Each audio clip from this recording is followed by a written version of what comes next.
Seid ihr herzlich willkommen. Was erwartet uns Jahr 2025? Erstmal schauen wir an, was wir in dieser Kaffeetasse sehen, Kaffeesatz lesen. Dann schauen wir an, was die Karten zeigen für Jahr 2025, für die einzelnen Monate. Aber erstmal betrachten wir diese Kaffeetasse. Die Tiere spielen eine große Rolle. Das kann dein Haustier sein, ein Hund oder eine Katze. Hat eine wichtige Bedeutung, weil das schenkt Lebensfreude. Oder vielleicht kommt eine neue Haustier in dein Leben. Dann sehe ich wichtige Verbindungen, Kontakte zum anderen, und die Kommunikation wird sehr wichtig sein, weil du möchtest das sagen, was deine Meinung ist, oder du möchtest deine Wünsche äußern. Es gibt auch neue Chancen, neue Möglichkeiten. Das hängt auch mit dieser Kommunikation zusammen. Du bekommst ein gutes Angebot oder hast du Kontakte zum anderen und bringen dich zum neuen Ideen. Dann sehe ich Anfang des Jahres schon, du planst eine Reise. Vielleicht wirst du das nicht sofort machen, diese Reise, aber in diesem Jahr, also 2025, wird das sehr wichtig sein. Reisen, Ausland, Auslandskontakten. Es gab noch Hindernisse im Weg oder eine Person in deiner Umgebung, die nicht allzu gut gesinnt ist. Aber du wirst es erkennen und du wirst klare Entscheidungen treffen. Du hast den Überblick, wer mit welchen Absichten nähert sich zu dir. Ich sehe bei dir auch Kreativität. Du verschönerst etwas in deiner Umgebung und wirst du auch vielleicht etwas auf dein Äußeren achten. Neue Haarschnitt oder neue Kleider. Und das wird auch sehr wichtig sein, dein Auftreten. Eine Frau nähert sich zu dir. Ein Hund ist neben dieser Frau. Das kann Freundschaften symbolisieren, eine Freundin oder eine Frau mit Hund. Diese Frau meint sehr gut mit dir. Du wirst Kraft und Stärke zeigen, wirst du dich sehr gut behaupten. Du machst viel Sorgen, viel Gedanken über die politischen Ereignisse. Das sieht dieses Jahr nicht allzu rosig aus.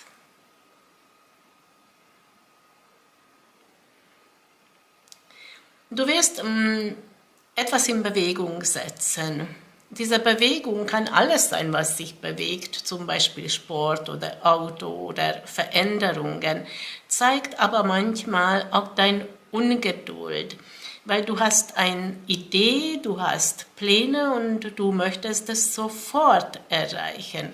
Aber manchmal ist es besser, geduldig zu sein und abwarten auf das richtige Zeitpunkt.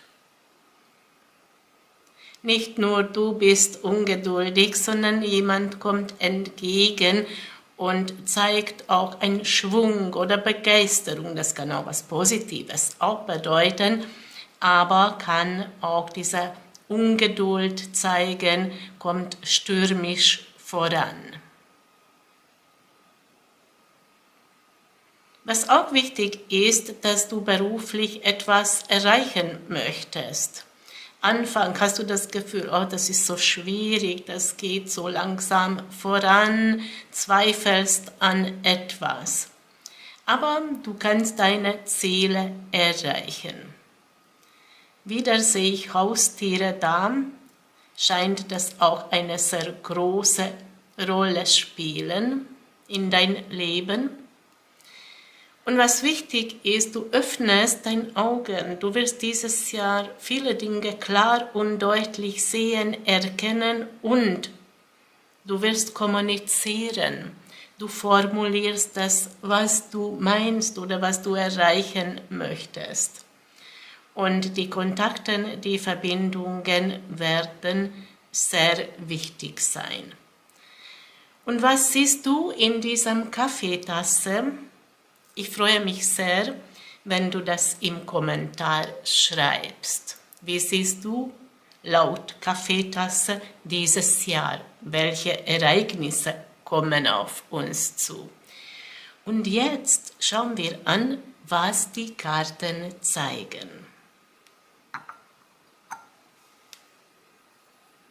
Und jetzt schauen wir an, was die Karten zeigen. Monat Januar, erster Monat. Ich habe diese Orakel astrologisch aufgebaut. Sonne, Mond, Merkur, Venus, Mars, Jupiter und Saturn. Und damit ändert sich die persönlichen Planeten. Die Monatsthema, was die Sonne symbolisiert, sehen wir hier. Nimm diesen Kelch im Hand, schau das an und das betrifft deinen Gefühlen.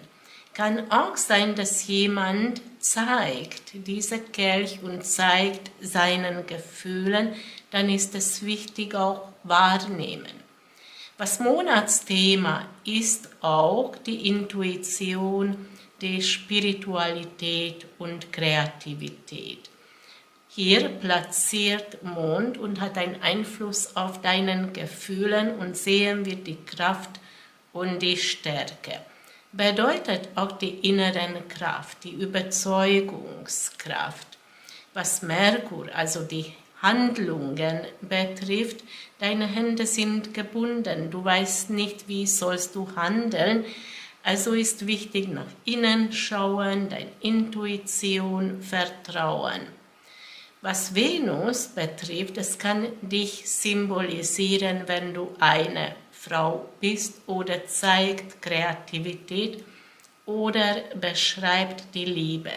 Hier kommen Handlungen, eine neue Richtung, ein Neuanfang, vielleicht eine neue Begegnung. Was Mars betrifft, das zeigt die Kraft, aber auch dein Seelenpartner. Manchmal hast du das Gefühl, du überreichst diesen Pokal und dann nimmt das gar nicht wahr. Und dieser Pokal symbolisiert deinen Gefühlen. Was Glück bringt, das zeigt die Schicksal. Hier kommt eine glückliche Veränderung, eine Wende, was Glück bringt. Und der Schicksalsplanet Saturn zeigt auch, nimm diesen Kelch an, nimm deinen Gefühlen wahr, aber auch seinen Gefühlen wahr. Hier kommt eine glückliche Wende, Annäherung, Glück in der Liebe. Monat Februar, zweiter Monat. Die Monatsthema ist Verabschieden von Tal der Tränen. Und was die Gefühle betrifft, hier ist dieser Magier, zeigt eine magische Ausstrahlung oder die Anziehungskraft zwischen euch beiden. Merkur zeigt Handlungen, Gesprächen. Wenn du eine Dame bist, du triffst hier wichtige Entscheidungen. Wenn du ein Mann bist, kann sein, dass diese Frau befehlt dir etwas. Und was Venus betrifft, uns Frauen oder Thema Liebe, hier ist die ganze Welt, das kann auch Glück bringen oder zeigt eine Reise oder Auslandskontakten. Mars sehen wir hier, wo sollen wir unsere Kraft einsetzen? Entweder gibt es hier Verlust oder Gewinn, je nachdem, wo wir unsere Kraft einsetzen oder woran wir glauben. Mars kann auch die Männer symbolisieren und da ist eine gewisse Traurigkeit oder er hat Angst, dich zu verlieren, wobei hier im Hintergrund sehen wir, es ist alles stabil, es ist alles in Ordnung.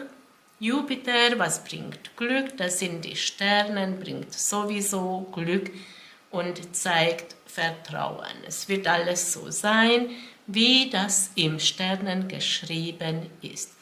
Und was der Schicksalsplanet Saturn vermittelt, Handlungen, Neuanfang, neue Richtung und Reisen, Auslandskontakten, das kann Internetkontakten auch sein. Monat März, 3. Monat. Monatsthema ist dieses Schicksalsrad. Kommen schicksalhafte Ereignisse, Begegnungen, Entscheidungen. Was für dein Gefühl wichtig ist, das ist die Ruhe oder dass du etwas verinnerlichen kannst. Meditiere über etwas, was hier einen Einfluss auf dein Schicksal hat. Merkur, die Handlungen, Gespräche. Hier gibt es Einflüsse von außen. Nicht so schön, nicht so angenehm, aber wehre dich, lass nicht alles gefallen. Venus, was die Liebe betrifft, hier die Luftelement zeigt eine gewisse Freiraum, Leichtigkeit, Kommunikation und diese Hand auch die Handlungen und Entscheidungen. Mars, dein Kraft oder dein Seelenpartner, hier sind noch Ungerechtigkeiten, da kannst du deine Kraft einsetzen. Oder dein Seelenpartner erlebt diese Situation und ihm trifft diese Ungerechtigkeit, weil er bekommt zu wenig Geld, zu wenig Anerkennung oder anderen versuchen, ihn auszunützen. Was Glück bringt, wenn du hier die Herrscherin bist. Du beherrschst dann deinen Gedanken, deinen Gefühlen, beherrschst die Situation, vielleicht kannst sogar ihm unterstützen. Aber er kommt auch entgegen wie ein Sieger. Monat April, 4. Monat. Die Monatsthema ist diese Begegnung. Jemand nähert sich zu dir, überreicht dieser Kelch und zeigt Gefühlen. Und das sollst du auch wahrnehmen, wer mit welchen Absichten nähert sich zu dir. Was deinen Gefühlen betrifft, du bist im Vertrauen, das kommt ein Neuanfang, beginnt eine neue Periode in dein Leben, das bringt Glück familiär, aber auch in der Liebe. Merkur, die Handlungen, die Kommunikation, hier hast du die Magie, du kannst andere Menschen überzeugen von etwas oder bist du aktiv in spirituelle Richtung. Was die Liebe betrifft, das sehen wir hier. Wenn du eine Frau bist, dann bist du hier die Königin und zeigst das Feuerelement, deine Kraft, deine Begeisterung, aber auch sehr viel Leidenschaft. Dieser Mann hat Träume, Wünsche, Sehnsüchte. Es ist wichtig, daran zu vertrauen. Und hier Mond zeigt das Gleiche. Die Träume, die Wünsche, die Sehnsüchte. Und das könnt ihr verwirklichen. Aber die wichtige Lernaufgabe ist, was Saturn symbolisiert, verabschieden von Tal der Tränen und in eine neue Richtung schauen. Monat Mai, 5. Monat. Die Monatsthema ist, dass er kommt entgegen, aber er möchte hier einen Sieg. Was deinen Gefühlen betrifft, erscheint hier dieser Dieb. Sei vorsichtig. Kann sein, dass du begegnest dich mit einem Dieb und das muss nicht immer um materiellen Dingen handeln, sondern du hast manchmal das Gefühl, dass jemand raubt deine Zeit, deine Kraft, deine Energie. Dieser Dieb kann auch helfen, so wollte ich sagen. Dieser Dieb kann auch helfen, kann zum Beispiel Ängste entfernen. Was die Handlungen betrifft, höre auf deine inneren Stimme. Oder du kannst Gespräche führen über Gefühle oder über Kreativität. Was die Liebe betrifft, hier ist die Zweisamkeit, die Annäherung, die Partnerschaft.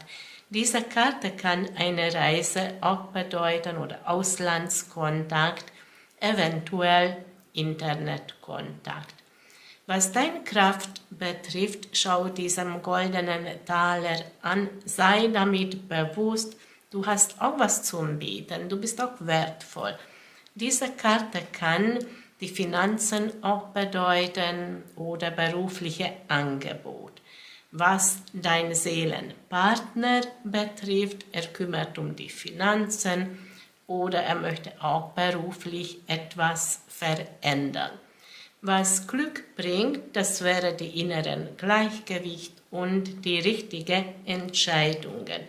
Hat mit Werten was zu tun, was ist für dich wertvoll oder wer ist für dich wertvoll und so die Entscheidungen treffen, hat sogar einen Einfluss auf Finanzen oder kann eine berufliche Entscheidung auch sein.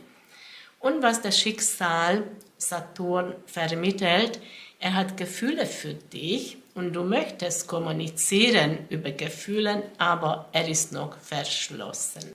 Monat Juni, 6. Monat.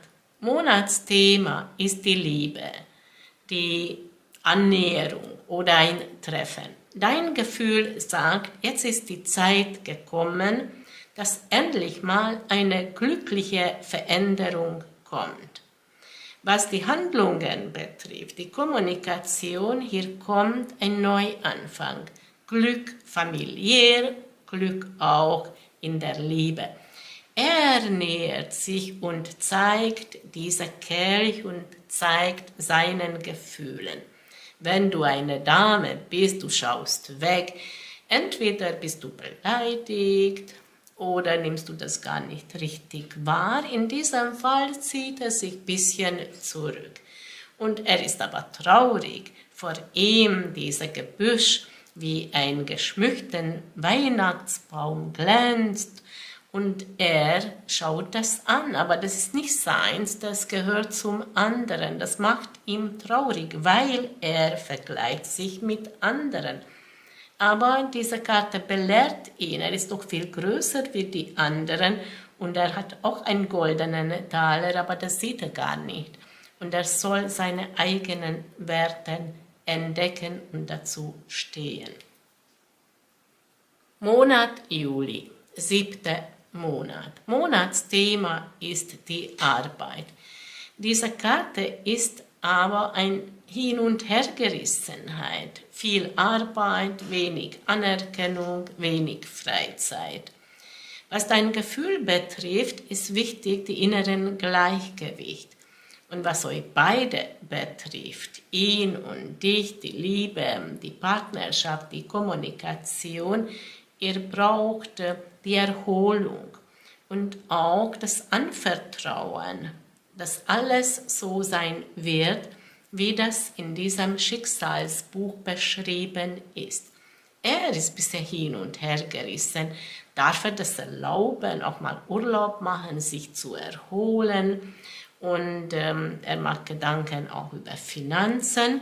Diese Karte kann auch bedeuten, er hat zwei verschiedene Angebote und er muss beruflich Entscheidungen treffen.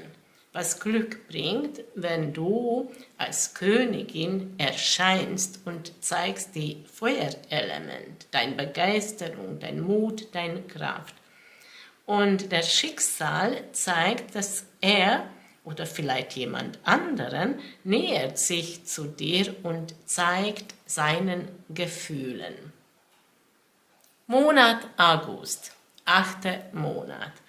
Die Monatsthema ist eine neue Richtung zum Schauen, Entscheidungen treffen, eventuell eine Reise vorbereiten oder Auslandskontakte pflegen. Was dein Gefühl betrifft, ruhe dich aus. Diese Karte kann auch Urlaub bedeuten. Bist du urlaubsreif? Und was die Handlungen betrifft, das zeigt auch, diese Hand hat mit diesem goldenen Taler was zu tun. Das kann die Finanzen sein, kann beruflichen Angebote sein oder geschäftlichen Kontakten.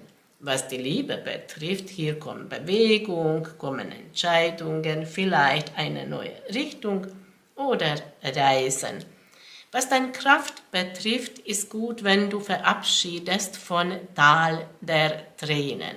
Betrifft auch die Männer. Sie wollen auch etwas abschließen, in eine neue Richtung schauen. Sie verabschieden sich auch von Tal der Tränen.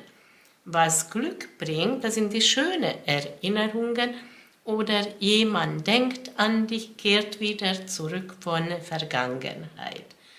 Und was Saturn, der Schicksalsplanet, vermittelt, das sind die Träume, die Wünsche, die Sehnsüchte und die Lernaufgabe ist, auf diese Träume vertrauen, weil ein Traum kann wahr werden. Monat September, 9. Monat. Die Monatsthema sehen wir hier. Die Zahl 4 bedeutet, wie wichtig das ist, Sicherheit, Stabilität, Struktur. Aber hier sehen wir einen Fehler, weil entweder du oder er oder ihr beide versucht etwas festzuhalten, wo ihr meint, das ist auf jeden Fall mal stabil. Das sind Handlungen, Schritte, Gedanken, aber hier müssen wir etwas entdecken. Die wahren Schätze sind nicht im Hand oder im Gedanken, sondern auf diesem Schatztruhe. Aber solange, bis du das festhältst, kannst du nicht aufstehen. Deine Hand ist nicht frei, du kannst diese Schatztruhe gar nicht öffnen. Was die Gefühle betrifft, ist so inneren Hin- und Hergerissenheit. Soll ich nicht, soll ich das festhalten oder loslassen? Was die Kommunikation betrifft, dieser Mann trifft klare Entscheidungen. Und in seiner Hand ist symbolisch dieses Schwert und er kann symbolisch etwas trennen oder kündigen oder entfernen, die Ängste. Diese Karte bedeutet auch die Luftelement, die Befreiung und auch die Kommunikation. Was die Liebe betrifft, bist du ein bisschen unsicher. Soll ich nicht? Was ist dann, wenn ich einen Schritt auf ihn zugehe? Was passiert dann? Habe ich den sicheren Boden unter den Füßen? Oder symbolisch stürze ich in die Tiefe? Zeigt diese Karte Unsicherheit. Aber sei zurückhaltend, in Ruhe liegt die Kraft, kann auch bedeuten, er ist manchmal auch ein bisschen zurückhaltend.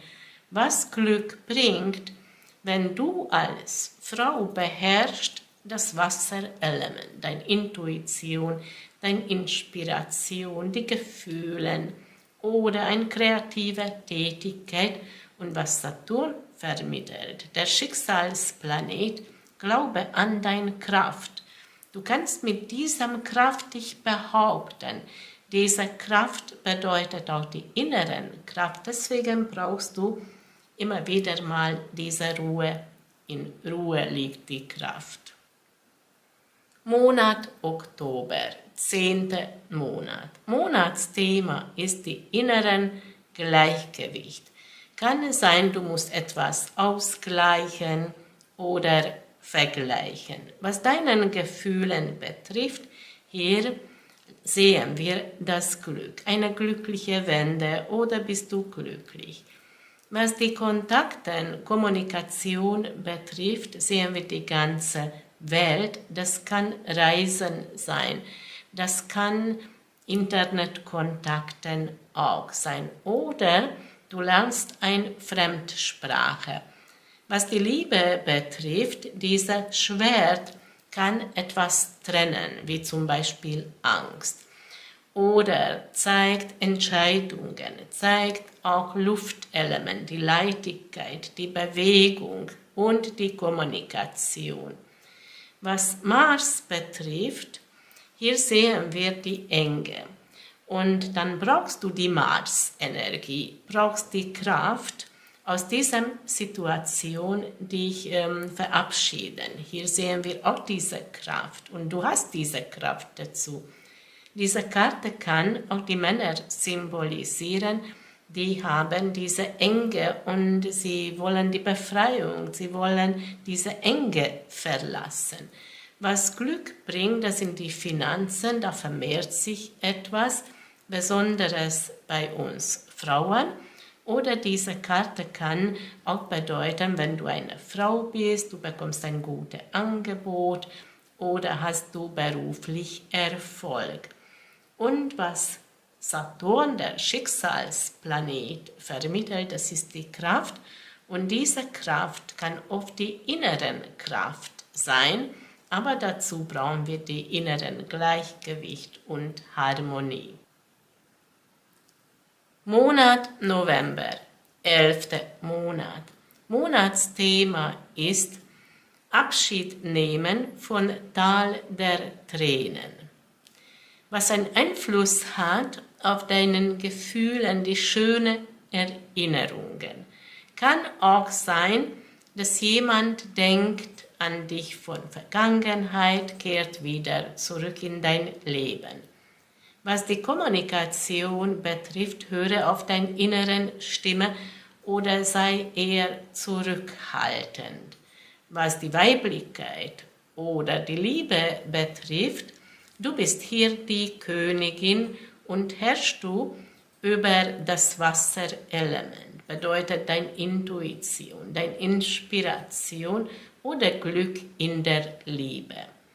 Was Mars, deine Kraft betrifft, hast du hier einen Sieg. Mars bedeutet aber auch die Männer und sie haben auch hier einen Sieg.